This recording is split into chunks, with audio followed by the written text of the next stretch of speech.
All right, welcome everyone. I'd like to thank everyone for showing up and coming out to the Dadian Gallery and the Luce Center for Arts and Religion. Right here is Geyer, the artist, who's going to speak about the work, but first I'd like to introduce also Dr. Deborah Sokolov. She's the director in charge of the center, and Amy Gray is working in the doorway. She's the program administrator. And welcome all. It's just a casual afternoon today after we've seen the work. And I thought I would just ask Ginger to begin by reading a bit of her work, because she is a writer as well as a physical artist, and her stories intertwine with the work. So first I'll give you a quick introduction and then you can read it. Okay. So Ginger is she grew up in Arkansas. She received her BFA and her MFA from Southern Methodist University. She was a museum professional for 13 years, and then she received a Master of Arts in Pastoral Ministry from the Theological Seminary in the Southwest. She also taught as a professor there and as a Concordia. She's been an arts consultant and a gallery curator for Lady Lodge, which is a retreat in the hill country of Texas. All of this as well as being a ceramist and a writer as well. So would you like to read a little bit about your work? One of the pieces from this show. Did y'all see that vacuum cleaner? It's one of my more complex pieces, and these things take on lots of layers of information and silliness and poignancy, but that gets mixed up into a story that's for each piece. It's narrated by a character I call Clara, who was actually invented by my grandmother for my sisters and me to kind of keep us in line and give us good moral instruction. Anyway, Clara has become sort of my spokesperson, I guess you could say, and she likes to jump in on the making of an art piece, sometimes inspires one, but always will talk about them. So I have a series of small books that look kind of like little golden books in design that I hope to someday produce, that I call Clara's Book of the Month Club. And each month has, I would guess, about 30 different pieces of my art in it. And sometimes pieces jump from one month to another. They're not necessarily settled down. It just keeps growing as I make more stuff. And it feels like an epic that'll never end. And maybe it won't. But anyway, I thought I would read a little bit of one of the stories. This one is about the vacuum cleaner, Horror Vacui, and it's online, as are several others. I meant to get QR codes made for the labels in there, but just didn't get it done. That would direct you to my website to this exact story, but they're all on there at gingergeyer.com if you're interested. So anyway, for the vacuum cleaner, which was inspired by a trip to Turkey a few years ago, you'll notice there's lots of Islamic patterns all over it. I call it pattern exhaustion, actually, when I was there, because of the absolute, abundance of beautiful patterns and what people wore in their homes and in the mosque especially. So, horror vacui is a term in art history that means fear of a vacuum. And it's usually used to describe Baroque and Rococo art where every surface is totally covered. And I was laughing about how I'm not a minimalist but a maximalist, and horror vacui is probably about as far as you can go with that. So this is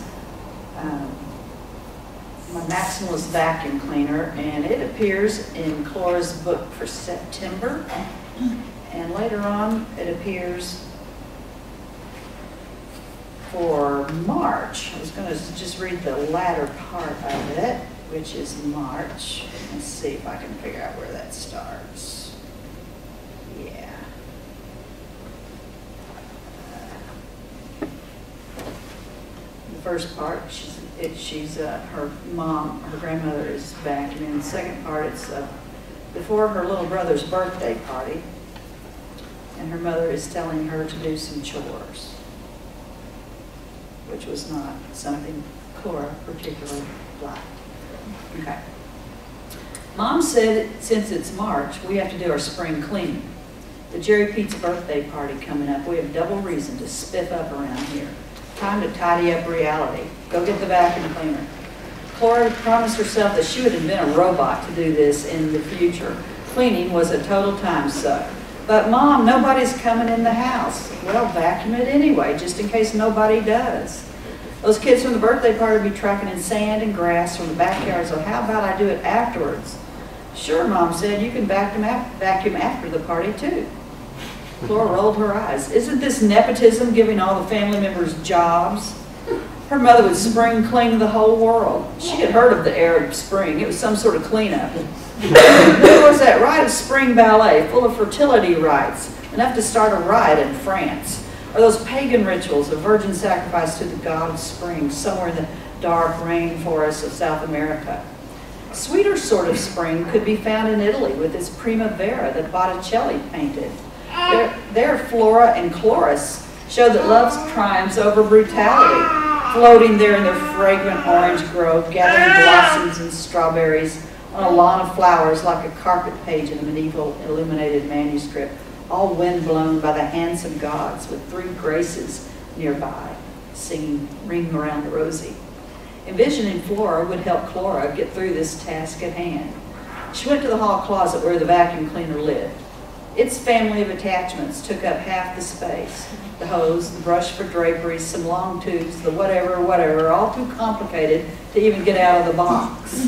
Some door-to-door salesman got the best of Mom, and she bought that monster vacuum after he demonstrated how well it worked, not only on the wall-to-wall carpet, but the sofa, and then the mattresses. Who vacuums beds? A real Kirby salesman told me that trick. Mom told Cora to start with the small nozzle and go after the sofa, and just then take off the whole attachment and sweep through the living room. At least she didn't have to use the suction hose and snarf up the drapes. Cora knelt on the closet floor, clanking and banging around like Stravinsky, until she finally came out, triumphant as a carpetbagger with the correct hose and nozzle. Eureka! Now the wall-to-wall carpet thing is a Western thing, and it defined elegance for living rooms and bedrooms here in small-town America, offering wall-to-wall coverage like insurance for art, for those who didn't care to take nasty floor rugs outside to beat them with a broom. That could stir up allergies for the entire neighborhood. Vacuuming was done in the comfort of your own air conditioning, and the magazine ads recommended that housewives wear their pearls and high heels while they did. Got great ads to show that. You need to use the small nozzle to get in between the sofa cushions. This task, she knew, would be like the harrowing of hell. You don't use a mere dustbuster for this. You needed a dirt devil for sucking sinners right out of the underworld, along with all the muck they dropped into the dark crevices, including French fries, gum wrappers, remote controls, dog biscuits, hairbreadths, crayons, and coins. Finders keepers would be the only reward from this chore, so Clara got with it, made a giant sucking sound way down south on the far end of the sofa. She wedged apart the cushions and first looked for valuables to extract. She scored 57 cents, quite a haul. The hard vacui job was worthwhile. She valiantly wielded the vacuum hose, which had a mind of its own, to suck up the rest of the trash, pocketing one defunct fountain pen before it clattered up the chute. She had not to retrieve it from the dirt bag. Galileo said empty space sucks gas or liquid, and those Rococo artists, with their abhorrence of empty spaces, took him seriously and filled every nook and cranny with decor. Clara thrust the nozzle into the love seat, and the hose shuddered with some drips of spilled beverage.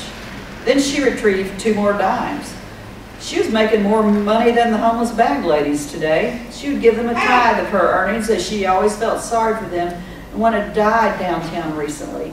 God, like a big hoover in the sky, had just sucked her up. God might create out of a vacuum, but nobody else did. Now that the vacuum had been sucked dry, Clara yanked off the red hose and began sucking up all the oxygen in the room. Nature abhors a vacuum, but not as much as cats do. That humongous vacuum cleaner didn't just spring to life, it roared into the space like an ancestral lion, advancing and retreating, suctioning up head hair and dust to dust as if the floor itself was territory to be captured. Iodine, the cat, crept under the couch and wouldn't come out for hours. The dog, however, had a different tactic. He barked as loud as the vacuum and with great bravado nipped at the motor, leaving toothy marks on the rubber bumper, chasing it as it moved 6 steps forward and 3 steps backward. It was kind of like ballroom dancing, and Clara made a game out of it. She pretended to be one of those happy housewives in the magazine ads, dancing away as if her partner were Fred Astaire instead of Kirby. She tried to twirl like the hippos in Fantasia, but the machine did not turn on a dime the way those dancers did. When it sucked up something it shouldn't have, probably like a lost Lego, it protested mightily and Clara found the off switch. And Kirby left wide swaths on the carpet's nap, going one way or the other to prove that she had done her job. She unplugged and parked the heaving vacuum cleaner back in its closet. Living in a vacuum sucks. As an introvert, Clara knew this well. We all have the same internal void, an empty spot that is shaped like God, there in the midst of all the clutter of the world, and nothing else can fill it up, not even a moral vacuum. Some secrets suck up energy, but this was one that should be told. Anyway, that's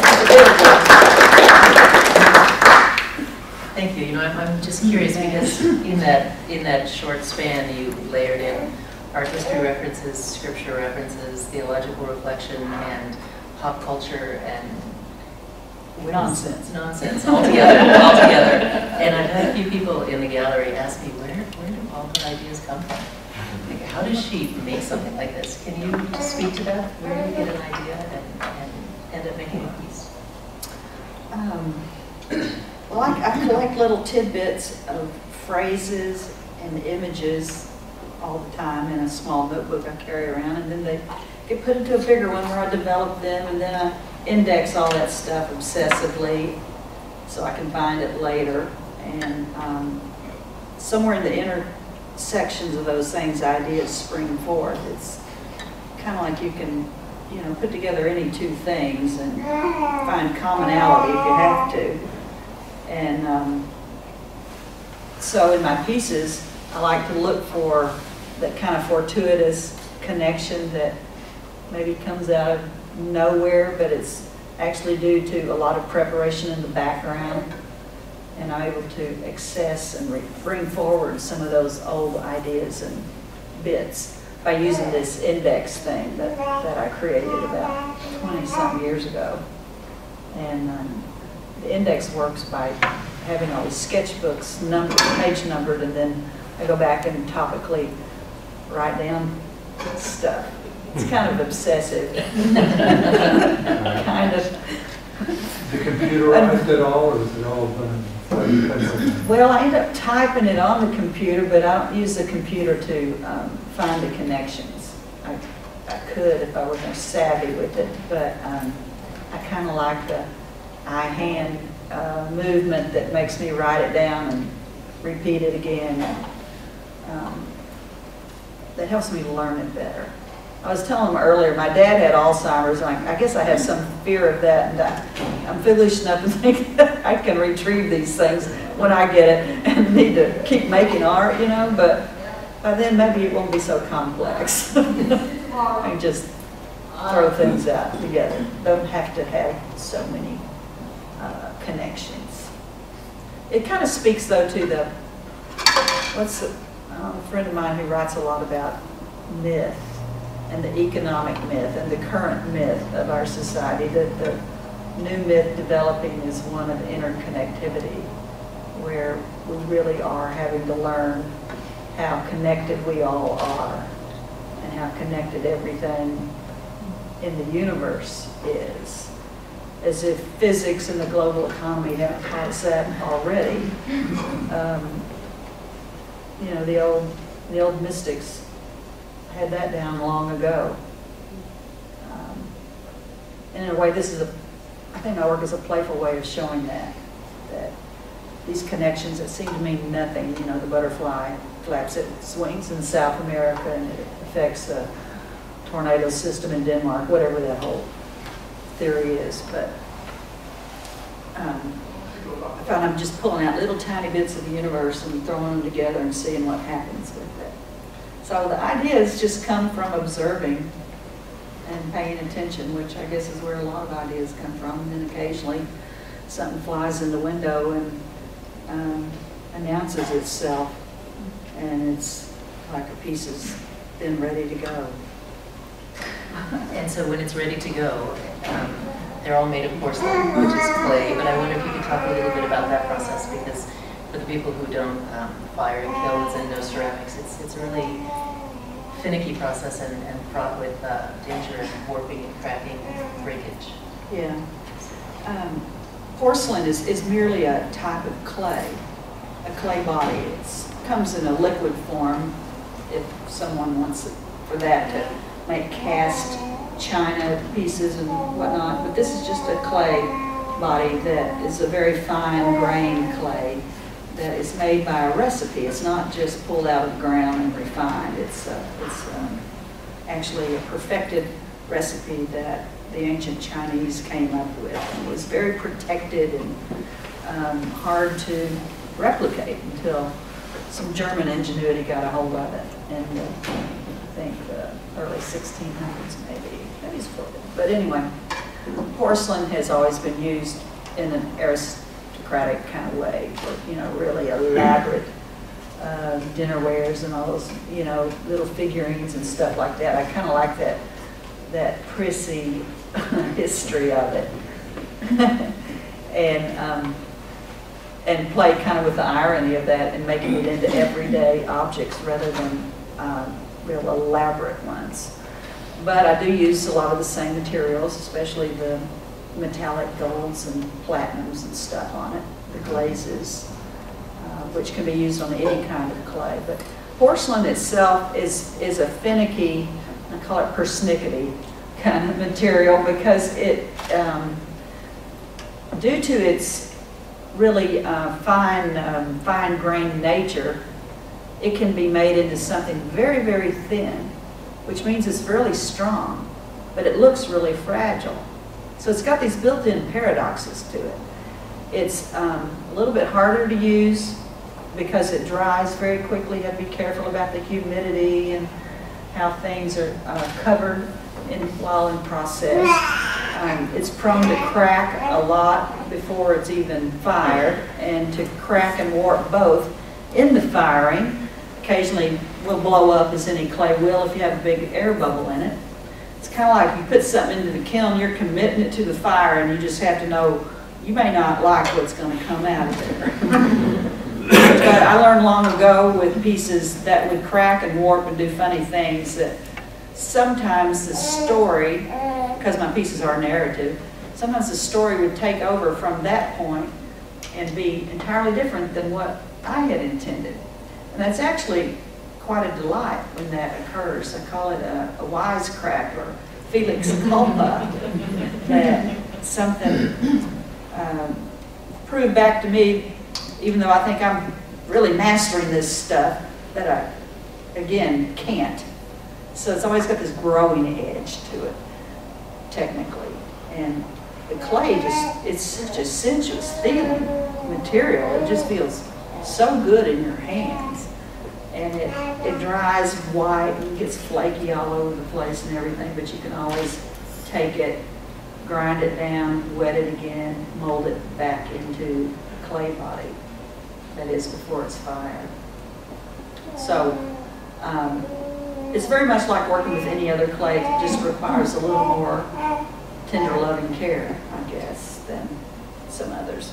You have to fire it in a kiln, an electric kiln, at least twice, sometimes up to 4 or 5 times, to get colors the way you want them.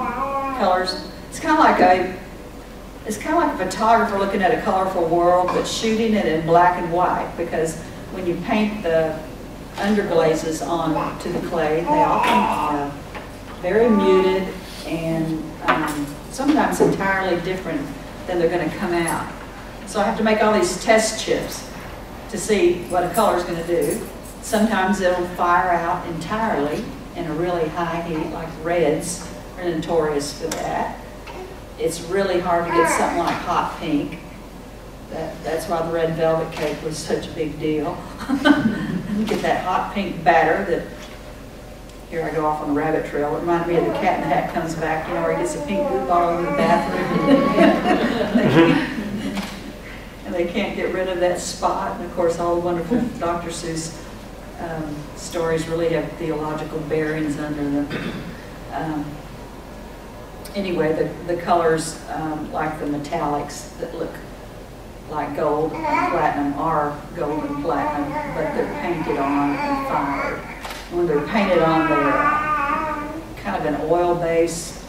I mean, it looks like motor oil, and it stinks to high heaven. And when you fire it, it smells up the whole place. So it's like, everybody out of here. We're having a metallic fire, and it's going to stink for 6 hours, you know. And you don't want to breathe that stuff either. But it's really fun to work with because you get so many different surface effects with really matte and really shiny and then metallic or even mother of pearl kind of thing. Sometimes there'll be little buttons on something like that. But the technical stuff is something I've just had to self-learn. I took one class in ceramics and just kind of fell in love with the materials and went from there. Lots of trial and error over the years. Yeah. I know that you had a show here 20 years ago, so I know at least for 20 years you've been practicing your craft. I'm curious to go back a little bit to Dr. Seuss and the theological underpinnings, because I think your work obviously speaks to that, and I wonder if your time at the seminary directly influences what you're thinking and when you're working, or if that just kind of bubbles up from underneath.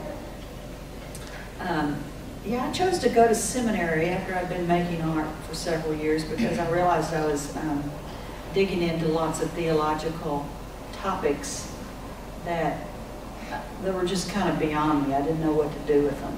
And so I thought it would help to get a little training.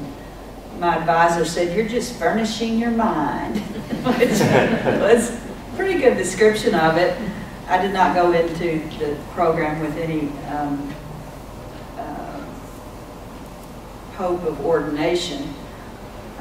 It was a Episcopal program in Austin that I chose. There's both a Presbyterian and Episcopal, and they have a Methodist track, but in my case it was a Master's in Pastoral Ministry, and it was a very open-minded academic program that sounds easy for those of you who probably have to learn a language and take lots of tests, because we didn't have to do either of those things. But, you know, we read our eyeballs out and stuff, you know, in tiny print, and had to have erudite discussions. The discussion part, that was the most fun of anything, I think, in seminary. And it did fund my art in many ways, because there were some really cool professors. My New Testament professor let me do an art piece when the assignment was take one of the all too common parables and try to find something new with it. So I took the parable of the prodigal son, and this was my final exam piece. I made a present look like a wrapped gift, and painted Rembrandt's Homecoming on that. That's the wonderful one that Henry Nouwen talks about, where the father is greeting the son, and in the shadows in the background is that glowering elder brother. And so I came across that one verse in there where the father tells the elder brother, "All that I have is yours," something like that. And so the gift to the elder brother was a globe. It's the world. He's been given it all. But the piece I made, he has only peeked at it. He hasn't unwrapped it. He hasn't really received it. Now, why has he not? We don't know. But he ripped into the paper. He saw that globe sitting there, and he just set that thing aside. So it's just simply called The Gift to the Elder Brother. And oh my goodness, I had more fun looking at Raymond Brown and some of those authors about that parable and trying to understand it in its own cultural context and everything. So seminary, it was a really good experience for me. think they were a little bit taken aback when my application was a little red lunchbox that had Grunwald's crucifixion on it, made in porcelain. And the name of it was "There's No Such Thing as a Free Lunch." That was one of my first pieces to use art history. Okay. And when I made it, I thought, ooh-wee, this one sounds sacrilegious. What am I going to do? But, you know, it felt, the idea of it was one of those that kind of flew in the window and sat down and did this kind of make me. They're not usually that easy. But in that case, it felt like an imperative to make that thing. I'd already made the lunchbox out of porcelain. And then I get this idea, oh, paint Grunwald on there. And then this idea of, here's the title for it. And those three things kind of came together in this one little simple kind of iconic piece and that was way back in 1994. And sometimes a piece like that in an artist's body of work becomes a seminal thing that might not be your greatest piece, but it's the one that kind of gave you the direction to go in. And in some ways I think that funny little lunchbox might have been it, but I was kind of timidly applying for seminary as an artist, and I wasn't sure they would know what to do with me, but the dean liked it. We have that piece here. It was in that show, wasn't it? It was. Yeah, that's right. It was 95. You know, I want to open it up to some questions. If anybody is curious or has anything that they want to ask about a specific piece that's in the gallery, or about anything that Ginger is willing to answer, or about her process. Anybody? How do you apply the paint to the pieces? Is it something you use regular brushes? Is there a special tool? Or? No, it's just the paint has a consistency of a thick tempera, and it's a water-based paint. You just paint it on. Actually, my training in art school was more as a painter than a sculptor, so the painting part came very easily to me. Sculpting, the engineering of something was a little harder to figure out. Painting is just like painting on any other surface, but you can make up that surface and texture it the way you want to.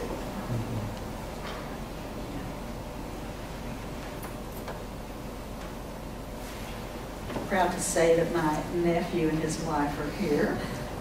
They've been around here and they've couriered art for me up here before. Fairfax. Many people grapple with Ginger's art, and at first is this really ceramic? And then it's, well, why is this ceramic? And then yeah, all the details and all these different kind of phases people go through. Yeah, I was telling the class earlier, it's the things look real, but if you take a second look, you realize it's not real. You kind of get yourself fooled, but hopefully that will be a hook to get you to look a little deeper into it. It's not just a ceramic bunch of lemons and pomegranates. There's something else in there, and if you look a little harder, you realize that, oh, it's a wreath. Then you realize there's a door knocker. But what's going on that door knocker? And the door knocker happens to be a little bit of a copy of a Della Robbia, who was an Italian ceramic, was actually a family of Italian ceramic artists in the Renaissance. And a lot of Christmas wreaths that are full of fruits are called Della Robbia wreaths after them. But the piece in there on the door knocker is an Annunciation. And in my kind of warped brain, I'm thinking, knock, knock, Mary, be there, answer the door. And of course, she's the one who answered the door and said yes. And what does it mean that all these different fruits that are out of season surround her? And different things like that. I made that piece when I was in Italy on a self-funded 3-month residency, and sort of stranded out in the Italian countryside, which sounds idyllic, but it wasn't. There's no coffee shop nearby. Can't complain. But they did have a wonderful garden that had all those fruits in it, some of which were out of season. But pomegranates and persimmons were all over the ground.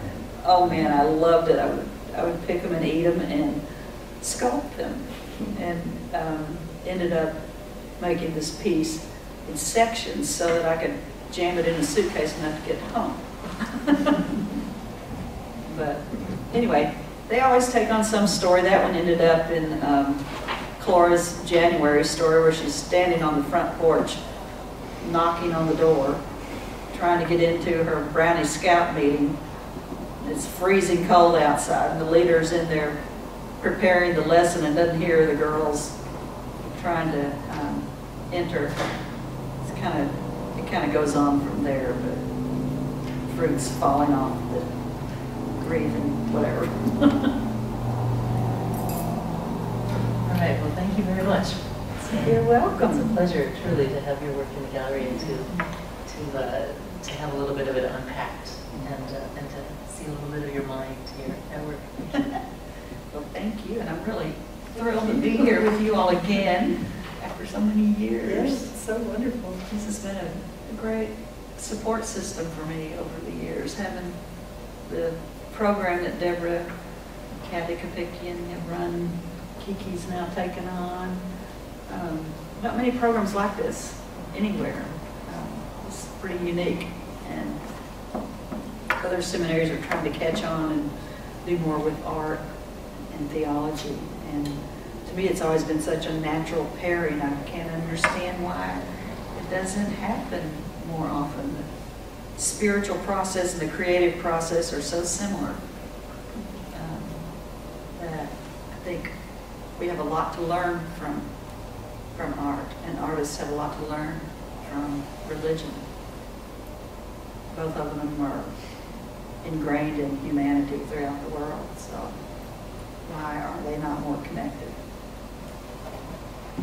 I know, you and I have been talking about that for 20 years. Beating that dead horse.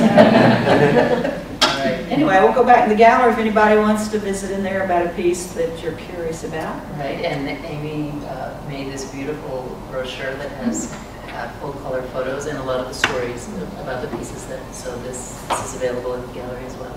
So, And these it's also on Amazon. You can get Okay. it online. Yeah, how much are we selling those for? $10? So they're $10. You You get can buy instant them as well. gratification if you get it here. Instant gratification and lots more cake, so please help. No more. Thank you. You go next. Yeah. You know, I don't really have anything planned right now. I've had kind of an odd year because my husband and I are building a new house, and we have a daughter getting married all at once. And I haven't done anything but wedding stuff. It seems like for months. But I've got some fingers in the fire. Whatever. Yeah, irons in the fire. I have to get all these stupid metaphors straight. Mix them up in something. They're out there in that fireplace probably, but yeah, I have some things I really can't talk about yet that are brewing, but we'll see what lands. Never know. I have a gallery in Dallas, and that's always a nice little base for me to have that. So, we'll see. Thank you all very much. Thank you.